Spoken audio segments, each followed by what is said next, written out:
In October 1945, the war had just ended and Savannah was trying its best to get back into the normal rhythm of sweet tea, front porches, and church bells. But hidden away in a shallow crawl space was a bloody truth waiting to be found out, piece by piece. Tonight, we are digging up the bones of the Savannah Butcher. It was a typical Monday morning, and Roger Corsi headed out the door onto 38th Street with his two dogs in tow. Out for their morning walk, they turned the corner, and the dogs wandered into a vacant lot. The dogs circled the area, sniffing around as dogs do. Suddenly they stopped, tails stiff. Roger walked over, expecting to find a possum or some trash that had blown in from a nearby home. What he found instead was a leg, and it was human, severed from the hip down and very much not where it was supposed to be. So Roger did what any reasonable man would do. He ran like hell and called the cops. By sunrise, the area was swarming with police. The scene was photographed, details were noted, and the investigation began. The leg was bagged up and rushed off to the Chatham County coroner, Dr. Emerson Ham. Dr. Ham had seen a lot in his lifetime, but this was something else. This was unsettling. After examining the leg, he determined it belonged to a young white male and had been meticulously sawed off. Not mangled by an animal or torn off in some freak accident. It was clean cut. And it hadn't been there long, maybe a week and a half. Just a few blocks up from the initial discovery, officers combed a nearby vacant lot off 41st Street. They found two commercial-grade paper sacks, soaked with blood. Not grocery bags. These were industrial, the kind used for cement or fertilizer, and they weren't from a store. They were unfinished, the kind fresh off the line from the nearby Union Bag and Paper Factory right there in Savannah. Only someone who worked there would have access to those types of bags, and if the blood on them matched the leg, police were certain they could narrow down the killer to an employee of Union Bag and Paper. Detectives started asking around and checking reports for missing people. There was one name that kept coming up, George Luther Aids. Luther to everyone who knew him. This 17-year-old had been missing since October 8th. When speaking to the nearby residents, another name kept coming up, and that name was Jesse R. McKeithen, Luther's good friend, and the two had gone out together one night, and only one of them had come back. George Luther Aids was 17, restless, and full of the kind of charm that got him into trouble almost as easily as it got him out of it. He'd been running off since the age of 14, according to his parents, and he'd just come back from Panama City, where he'd spent the last 2 years working with his cousin. He had ran off before, sure, but he never disappeared. He always called home, always let his parents know where he was and where he was headed next. Luther had just started to settle back into his Savannah life, hanging out with friends and looking for a job. Although he was trying his best, he just wasn't quite ready to settle down anytime soon. Luther wasn't just a name in a police file.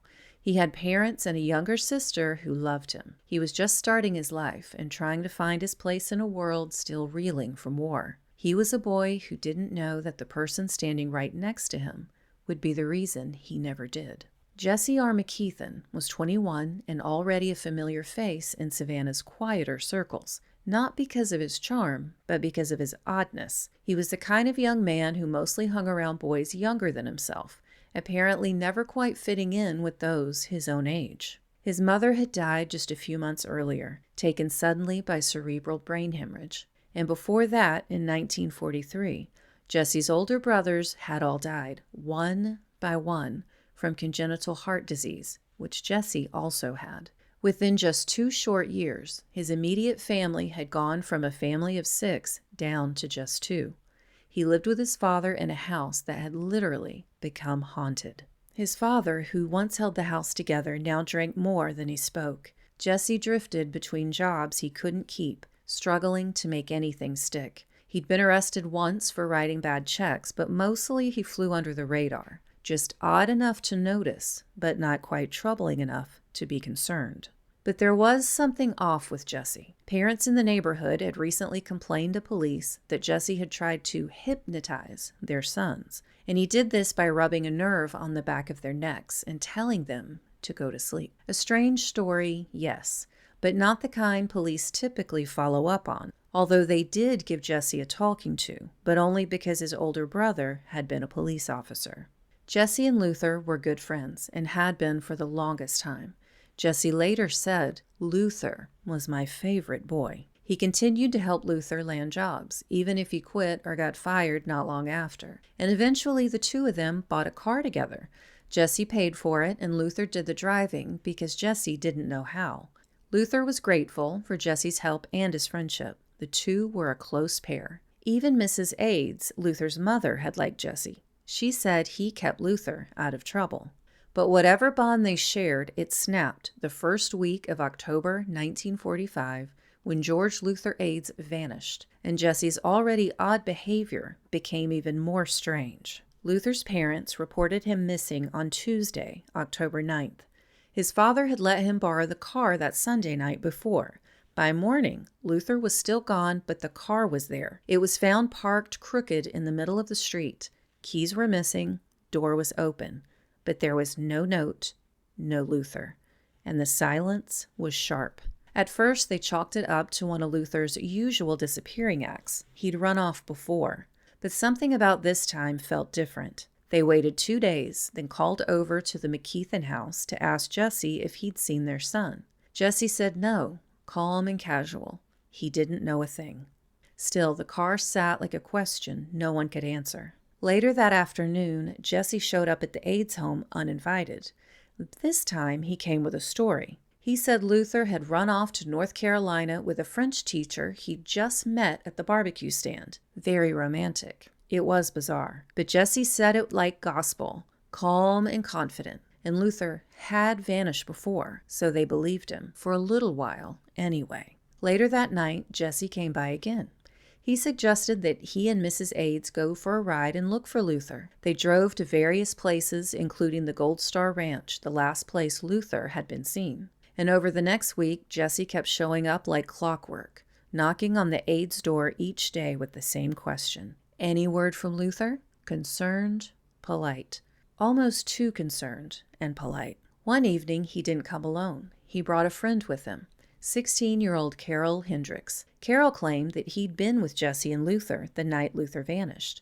Said they hung out at the skating rink for a while. Then he got dropped off at home because Luther had a date later that night. The way he told it was very neat and very rehearsed, and none of it felt quite right. Then Jesse had one more idea. He suggested they go see a fortune teller in Port Wentworth. Maybe, he said, she could help find Luther. Mrs. Aids agreed, even planned to bring her young daughter along for the ride. But Mr. Aids? He caught wind of it and put a stop to the whole thing. He sent Jesse packing that night and was left standing there with a cold pit in his stomach that wouldn't go away. But before the full picture came into focus, there was another detail, one that no one knew. In addition to checking in on the Aids family each night, Jesse had another evening ritual after Luther's disappearance. A walking path he followed religiously. He'd leave his house and wind through the Kehoe Ward, passing the same vacant lots along Victory Drive, cutting across Live Oak, and then circling the outer edge of Daffin Park. Daffin Park isn't just a patch of green on the map. It's an 80-acre historic park in Savannah, developed in the early 1900s and named after Philip Daffin, the city's first park and tree commissioner. Today, it's a hub of activity with walking paths, a public pool, and Grayson Stadium, the home of the famous Savannah Bananas baseball team. But back in 1945, the vibe was different. It was quieter and calmer. And tucked within the park's pond was a narrow footbridge leading to a small island in the center. That bridge is gone now, the island too. But at the time, it was the perfect place to be alone, or to hide something you didn't want anyone to find. Once Jesse was there, he'd walk around the pond's rim and cross the narrow footbridge to the island in the center. Then he'd leave the exact way he came, silent and precise, like he was following a script no one else could read. To some, it may have seemed like a strange quirk, this ritual, but it would soon become something else entirely. October 17th, The day the severed leg was found and 10 days after Luther was last seen, detectives showed up on the doorstep of George and Dahlia Aids. Miss Aids mentioned the story Jessie had told them about Luther running off with some random French teacher.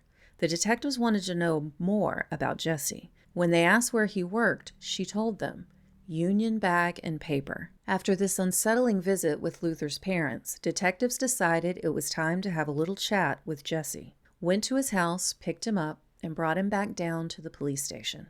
There, in a quiet interrogation room, Jessie finally talked, and what he had to say was nothing like anything these seasoned detectives had ever heard before. On the night of Sunday, October 7th, Luther had come by to pick Jessie up.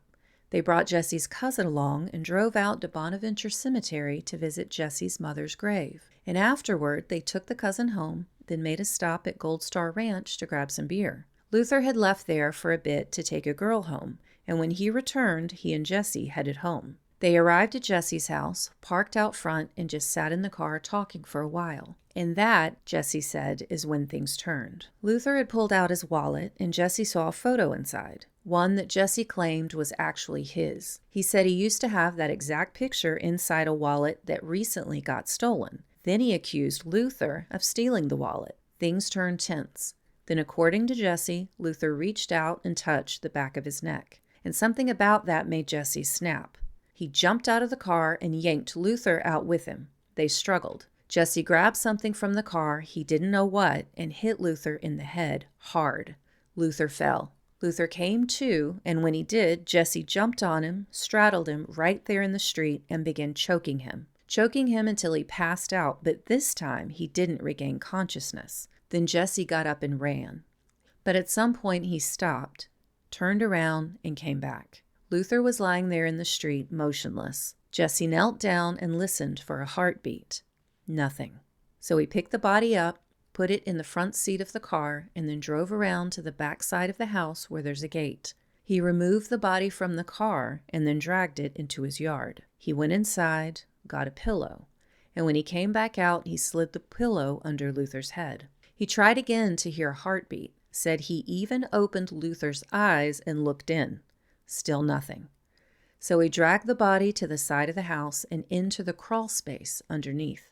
He didn't know what to do. Said he suddenly felt very tired. So he left Luther's dead body under the crawl space, and then Jessie went to bed. The next morning, Jessie woke up later than usual. His father assumed he wasn't feeling well and let him sleep in. But Jessie wasn't sick. He was stalled, paralyzed by the question of what to do with the body under his floorboards.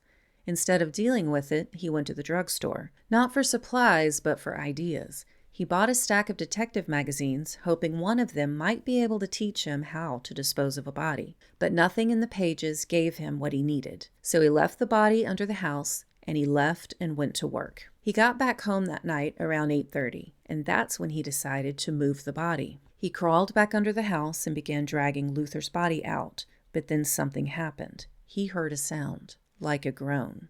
Jessie froze, terrified. He scrambled out from under the house and ran. But once the fear settled, an idea took its place. He didn't want to hear that sound again, ever. So he grabbed a knife, a flashlight, and a hatchet, and then he went back under the house. Jessie later said, "I got to work." First, Jessie took the knife and cut around Luther's neck in a circle. Then, he used the hatchet to chop through the bone and cut the head right off. The blood poured so fast and so heavy it splattered and pooled all around him. He actually took Luther's clothes off to use as an apron to try and keep the blood off of him as best as he could. The blood soaked into the dirt and clung to his hands. Jessie had to stop, had to crawl out and take a walk around the block to calm down. And then he went back. Next, he cut off the arms. He used the knife for the skin and the muscle, and the hatchet for the bone. And then he cut off the legs. Methodical and brutal. By 11:30, Jessie heard his father come home.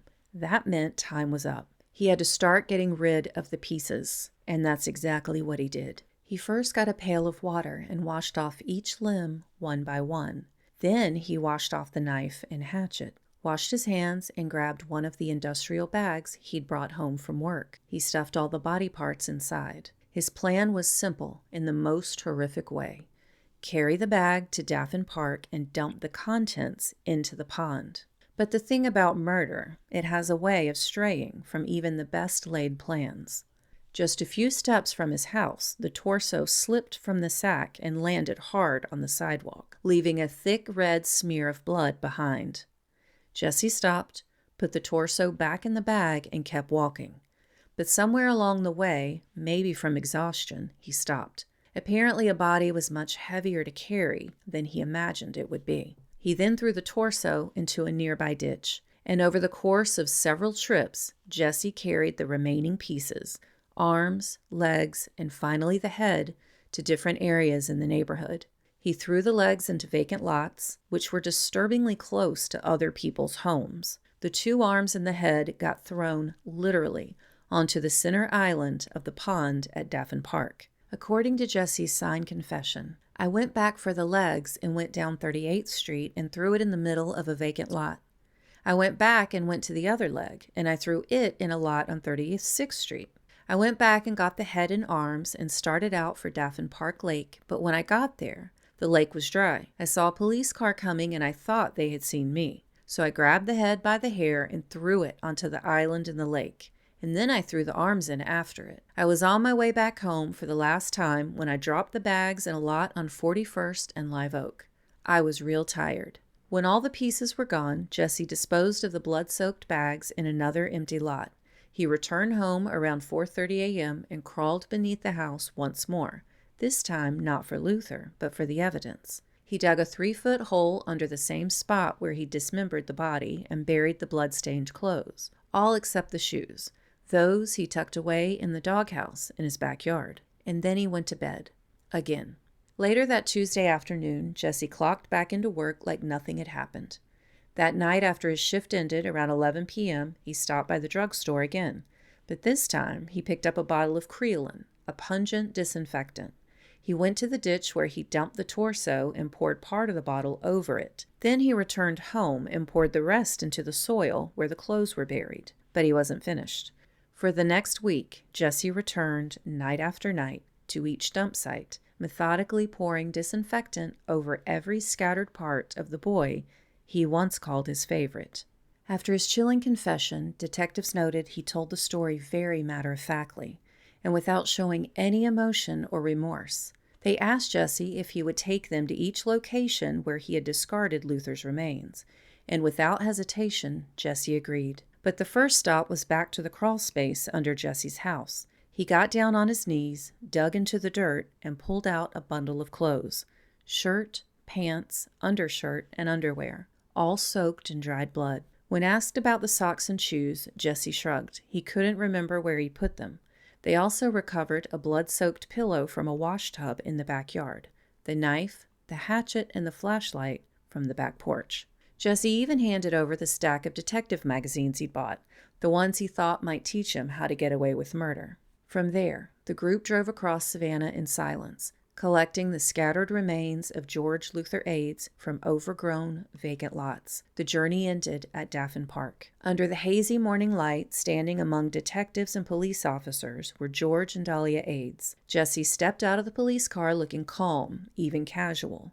He paused and allowed the reporters to take his photo. Standing there in his button-down shirt and slacks, he looked more like a college kid than the boy butcher he was. He turned and locked eyes with Miss Aids just as the head of her son was rolled out onto the sand.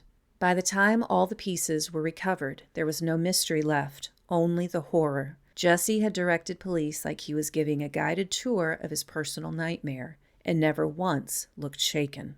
With the evidence in hand and a signed confession, the charges came quickly. Jesse R. McKeithen was arrested and officially charged with murder. And just weeks later, Savannah prepared for a trial unlike anything the city had seen. The question wasn't whether Jesse had done it or not. That was clear.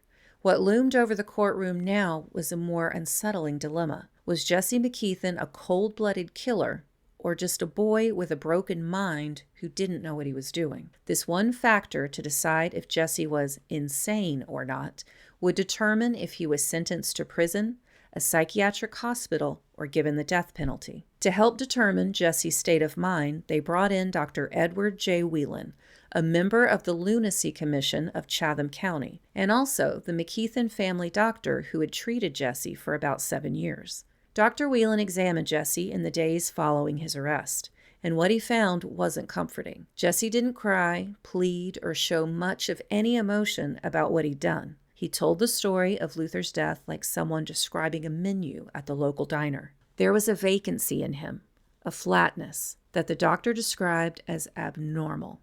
Jesse didn't just lack emotion, he seemed to lack presence, like he was always standing just outside the moment, watching his own life like a stranger peering through the window. And then there was the dent in his skull.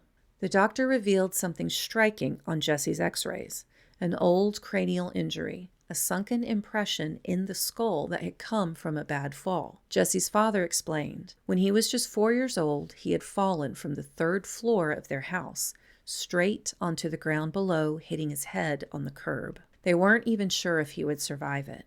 The boy was bedridden for months, and according to his family, never quite the same afterwards. As a teenager, Jesse began having episodes, blackouts and violent outbursts, followed by an eerie calm, and sometimes no memory of what had happened. In one particular disturbing incident when he was 17, his brother had returned home one night and playfully smacked Jesse on the head. What followed was not play. Jesse flew into a frenzy, grabbed an end table, and cracked it over the top of his brother's skull. He had to be physically restrained. When he finally calmed down, Jesse had no memory of the event at all. It was as if he'd vanished from himself. Dr. Whelan had treated him after this exact incident. He said he was calm, he seemed fine, and so he sent him home to get some rest. I guess in 1945, the prescription for bouts of murderous rage was to go home, have some sweet tea, and a nap. There were other warnings, too. After his mother once struck him during an argument, Jesse got up and ran from the house, only to return later with a chilling promise. Don't ever do that again. And yet, even with all that in hand, the trial was not merely about mental illness. It was about responsibility, because somewhere between madness and murder, there is choice, and the court would have to decide which side Jesse had been on. If Jesse's fractured mind raised questions, his emotional life only deepened the mystery. When questioned by the examining doctor, Jesse was calm, almost mechanical. He didn't try to hide who he was, because he didn't seem to fully grasp it himself. He told the doctor plainly he felt nothing sexual toward women, nothing at all. Men either didn't stir anything, but he had felt something once, something close to what other men described when they spoke about women, a kind of passion. It was when he and some of the boys spent time together. He insisted he never had a sexual relationship with the boys he ran with, but after a few beers, he said they would pet each other. Still, Jesse claimed he never got an erection. Not with them, not alone, not even when he tried. And then came the confession that seemed to pull back the curtain and reveal a desperate internal war. Jesse admitted to going to both a brothel to spend time with a woman and then sought out a homosexual man to spend time with, not for pleasure, but for proof. Proof that he was, in his own words, a freak. But both times his body offered no answer, no arousal, no response. Just the same blankness he'd carried with him since he was 4 years old and hit the ground like a rag doll. The doctor didn't pathologize sexuality. That wasn't the issue.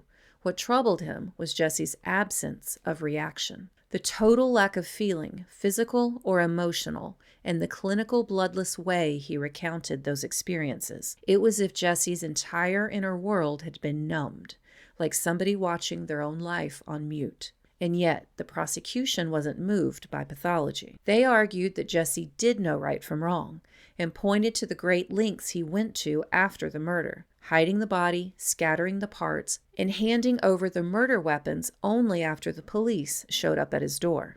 Then Luther's father took the stand. He said his son had been afraid of Jesse, that any time Luther showed interest in a girl, Jesse would fly into a jealous fit. And in the end, he believed that it was jealousy is what drove Jesse to kill his son. Still, the doctor stood by his diagnosis. Jesse wasn't insane in the traditional sense. He wasn't psychotic, but he obviously wasn't well. He suggested Jesse was institutionalized, not executed. He even proposed that Jesse be studied, put to work to repay his debt to the state while helping medical science understand the strange, silent place Jesse seemed to live in. The court didn't listen. On the surface, Jesse McKeithen knew the difference between right and wrong, and that was enough. The trial of Jesse R. McKeithen lasted just 2 days. 2 days to decide whether a young man with a dented skull, blackout fits, and the emotional interior of a brick wall should live or die. The jury didn't take long either. Jesse was found guilty and sentenced to die by electrocution. But there was no years of waiting on death row like today. 7 months after his arrest, Jesse McKeithen was taken to the electric chair. The night before his execution, he spoke with a fellow inmate, a preacher. Something in that conversation shifted him. A guard later remarked that Jesse seemed lighter, like he'd put something down. And on the morning of July 3rd, 1946, Jesse walked quietly to his death. No screaming, no fighting or pleading like most inmates do. He told the guards he was ready to meet the Lord. At 11:45 a.m., Jesse R. McKeithen was pronounced dead. And that, as far as the public was concerned, was the end of it. George Luther Ades was properly laid to rest in Bonaventure Cemetery in his family plot. Luther's funeral was attended by residents all across Chatham County. Even those who didn't know the Ades family came to show their respects and to share in the grief and confusion of this horrific crime. And as time has passed, there are no ghost stories left behind.